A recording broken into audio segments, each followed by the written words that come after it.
In front of me is INFINIX Note Edge, and today I would like to show you how you can connect it using Bluetooth.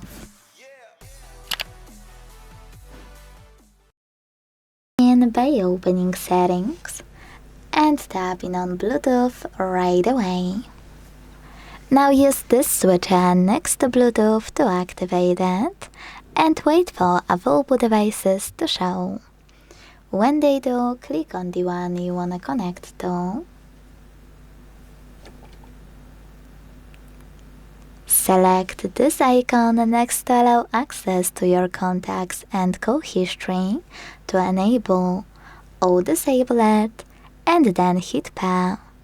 Now wait for the other device to accept your connection request, or in case of connecting to another smartphone or to a tablet, accept it manually on the second device. Either way, as you can see, my devices were successfully connected. To reconnect to any device, click on it on the left. To manage your connection, click on this gear on the right and use all of those options however you wish, including unpair. Thanks so much for watching. If you enjoyed this video, leave a like, comment and subscribe. Bye!